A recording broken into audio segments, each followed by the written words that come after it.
اس کو تو پتہ ہی نہیں کہ دولت مند کیا ہوتا ہے اور سرمایہ دار کیا ہوتا ہے. اس کو ملانے پڑھ. اب ملانے وقت گزر گیا ہے جو تم کہتے تھے. اب نئے طریقے، نئے علوم آئے ہیں، جدید گناہ آئے ہیں، ماڈرن سینس، ٹھیک ہے نا، ماڈرن ورچوز. آپ کو کیا پتا، نہ یہ وہ نیکیاں حضور کے دور والی رہ گئی، نہ حضور والے گناہ رہ گئے. آپ تو بیوقوف ہیں. اللہ کے بندے، میں نے خطبہ تیار کیا ہوا کئی 2 سال سے، modern sense, how to make scene, سمجھ گئے نا، ہاؤ ٹو میک ورچوز، ٹھیک ہے، ان ماڈرن ایرا. میں تو بنائے ہوئے ہیں اس کے خطبے پورے. موقع ہی نہیں مل رہا. یہ تو روز خطبے دوں تو کئی سال لگ جائیں مجھے، ٹھیک ہے نا. اب وہ نیکیاں گناہ نہیں رہ گئے جو حضور کے دور کے تھے. کاشی صاحب حضور کے دور میں بھی تو اتنے گناہ ہوتے تھے، نبی نے اتنی سختی سے کہا. میں کہا نہیں سی ہوں اتنا موویاں بڑھ نہیں سی آندیاں لوکاں دیاں تھیاں دیاں. 14 سال کی لڑکی کا آج اسے بتایا قرار الحسن نے، ماں نے خود اس کو زنا کرنے کے لیے دبئی بھیجا ہے اور ماما شامل ہوتا تھا. 2-3 مامے اور لڑکی کے سامنے غیرت کا اظہار کرے. تو غیر لڑکے کو لے کر آئی گھر کے اندر. انہوں نے کہا چاچا مامو جی تسی بھیج دے رہے ہو، میں وہاں سے بھاگ آئی ہوں، مجھ سے اب نہیں زنا ہوتا وہاں پر. جب مائیں بیٹیوں کو زنا پہ لگا دیں، قیامت تو جس قسم کی آئی ہے آپ تصور نہیں کر سکتے. میں تو اس کے مقابلے میں معمولی سا بھی نہیں چیخ رہا. میں تو ذرہ بھی نہیں ہوں ان گناہوں کے سامنے چیختا ہوا. میری سنتا کون ہے؟ اور جو 2-4 سنتے ہیں وہ کہتے ہیں ہاتھ ہولا رکھو. تو میں کہا تسی غیرت ودا لو ہاں اپنی. میرا جو ہاتھ ہولا رکھونا، تسی جو بغیرتی دے تھلے والے معیار تے ڈگے ہیں، تھوڑی جی غیرت ودا لو. 2-4 ہوتے مجھے تو جام پیئیں، کہیں بازار جائیں، وہاں جا کے کوئی غیرت کے جام کہیں ملتے ہوتے، میں اپنے سننے والوں کو پلاتا. کوئی حمیت کے جام ہوتے، کوئی شرم کے جام ہوتے، کوئی حیاؤں کے جام ہوتے. وہ ان کو بوتلیں سٹنگ کی طرح پلاتا. سٹنگ غیرت، سٹنگ شرم، سٹنگ اور حیا پی کے ایڈے بڑے بڑے ہو جاتے. عجیب بات کرتے پھرتے ہیں. انا للہ و انا الیہ راجعون. اللہ ہمیں قرآن کی سمجھ عنایت عطا فرمائے. یہ قرآن مجید کی یہ اتنی لویسٹ لیول پہ آ کے میں جو آپ سناتا ہوں درمیان میں یہ باتیں، یہ کب قرآن کا موضوع تھا. انتہائی سنجیدہ قرآن مجید پڑھا جاتا تھا. اس وقت سنجیدگی تھی، لوگ لفظوں کا مطلب سمجھتے تھے، باتوں کا مفہوم سمجھتے تھے. اب صحابہ روتے تھے جب قرآن مجید کو آپس میں بیٹھ کر پڑھتے تھے. عربی زبان ان کو آتی تھی، آیتوں میں گھومے ہوئے تھے، صحبت صالحین تھی، نیک لوگوں کا دور تھا، نیکی کا دریا چل رہا تھا، زہد تقوی کی باتیں ہوتی تھی، آنسوؤں کا ذکر ہوتا تھا، خوف الہی دل پر ہوتا تھا، دل کانپتے تھے، جلدیں کانپتی تھیں، دنیا سے نفرت ہوتی تھی ان کو، آخرت کا زور لگتا تھا.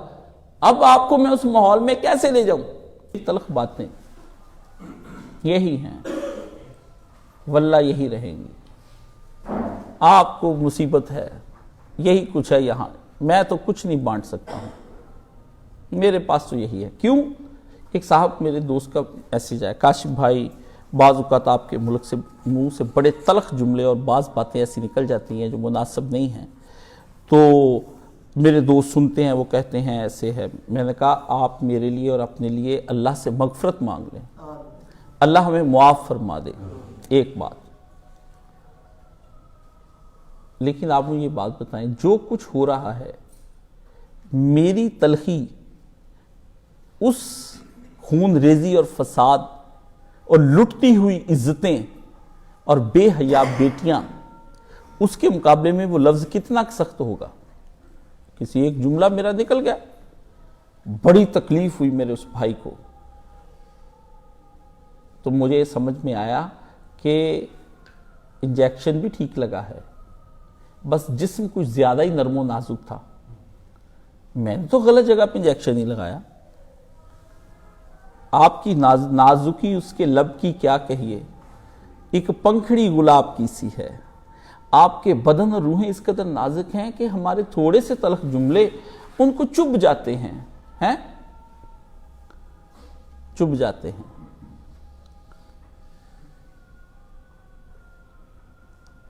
کلی چٹکتی ہے تو میرے سر میں دھمک ہوتی ہے. نازکی کا حال دیکھیں کہ کلی اس طرح کر کے چٹکی کھلی. آپ کی نازکی بے حیائی کی ایسی ہے کہ کلی چٹکتی ہے، شاعر نے کہا، تو سر میں دھمک ہوتی ہے. محبوب کہتا ہے یہ کلی چٹکتی میری آرام میں خیال دھمک پڑتی میرے پاؤں سر میں. کلی چٹکتی ہے تو سر میں دھمک ہوتی ہے. اگلا جملہ اور سنیے کہ فرش مخملی سے میرے پاؤں چھلے جاتے ہیں. دلی میں غدر ہو گیا, انگریز آ گیا, بادشاہ غلام بنا لیا گیا, عورتوں کی عزتیں لوٹ لی, 70,000 علماء کو سامنے لٹکا کر انہوں نے بمبوں سے اڑا دیا, خون ریزی ہو گئی, قلعہ لٹ گیا, سلطنت اسلامیہ برباد ہو گئی, جگہ جگہ مسلمانوں کی عزتیں لٹیں, غدر مچ گیا, انگریز آ گیا. اندر چھٹن میاں بھاگے آئے اور انہوں نے نواب صاحب سے کہا نواب صاحب نکلیے, غدر مچ گیا, انگریز آ رہا ہے. کہتے ارے میاں گٹن میاں کو بلاؤ, ہمارے پاؤں میں گرغابی تو پہنائے پھر ہی بھاگیں گے ہم. خود بھی اٹھ کے اتنے نازک تھے کہ جوتا نہیں پہن سکتے تھے. کہتا جوتا پہنائے گا تو بھاگوں گا.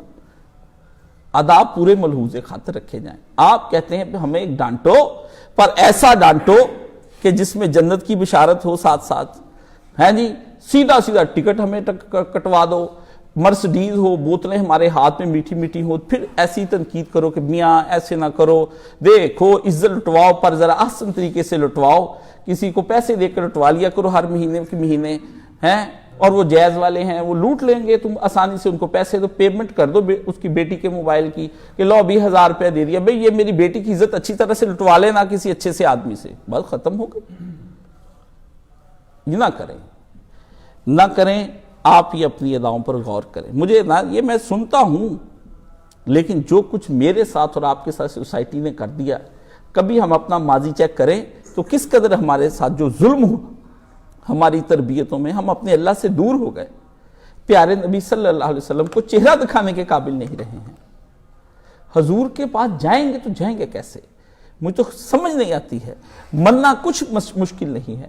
اب تو گھبرا کے یہ کہتے ہیں کہ مر جائیں گے, مر کے بھی چین نہ پایا تو کدھر جائیں گے. رسول خدا نے اگر حوض سے ہٹا دیا کہ ہٹو میرے حوض سے, یا رسول اللہ ہم تو ادھر ہی مر جائیں گے وہیں پر, تو اس کے آنے سے پہلے کہ کچھ ایسا ہو جائے حضور ہمارے لیے شفاعتیں کر لیں اور خدا فضل کر دے.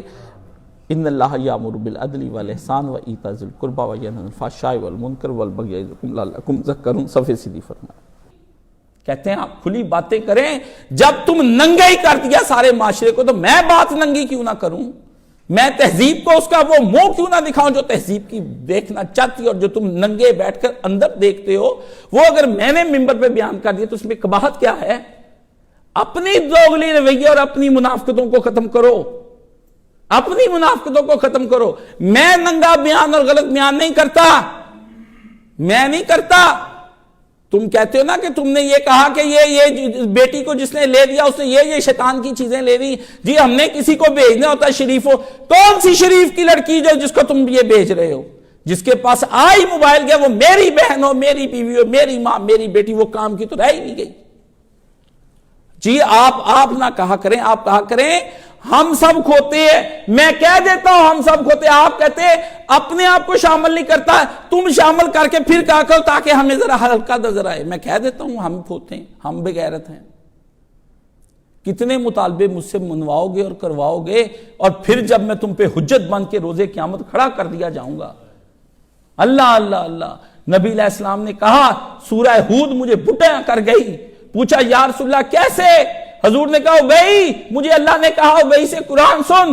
ابئی نے سورہ ہود پڑھی, جب پڑھی آیت آئی کہ جب ہم ہر ایک کو لے کر آئیں گے, اور محمد پھر تجھ کو بھی لے کر آئیں گے اپنی بارگاہ میں, اور تجھ کو بھی لے کر آئیں گے, اور تجھ سے پوچھیں گے کہ خدا کے دین کو تو نے لوگوں تک کھول کر اور واضح کر کر کے بیان کر دیا تھا, ان پر حجتیں تمام کر دی تھیں, براہین اور دلائل کے ذریعے سے ان کے ذہنوں میں اتار دی تھیں, ان پر کوڑے برسائے تھے خدا کے خوف کے, جنت کی بشارتیں ان کو سنا دی تھی محمد صلی اللہ علیہ وسلم. حساب دے کیف جینا بکا, کیا ہوگی تیرے ساتھ اس وقت نبی جب تو خدا کی عدالت میں پیش کر دیا جائے گا. حضور نے کہا ابئی بس, ابئی بس, قرآن بس, ابئی بس بس بس. ابئی کہتا میرے نظریں نیچی جب اٹھا کے دیکھا محمد کی لمبی داڑھی جس کو تم نمونہ بنا کر دنیا کو دکھانا چاہتے ہو وہ ہنسوں سے تر ہے.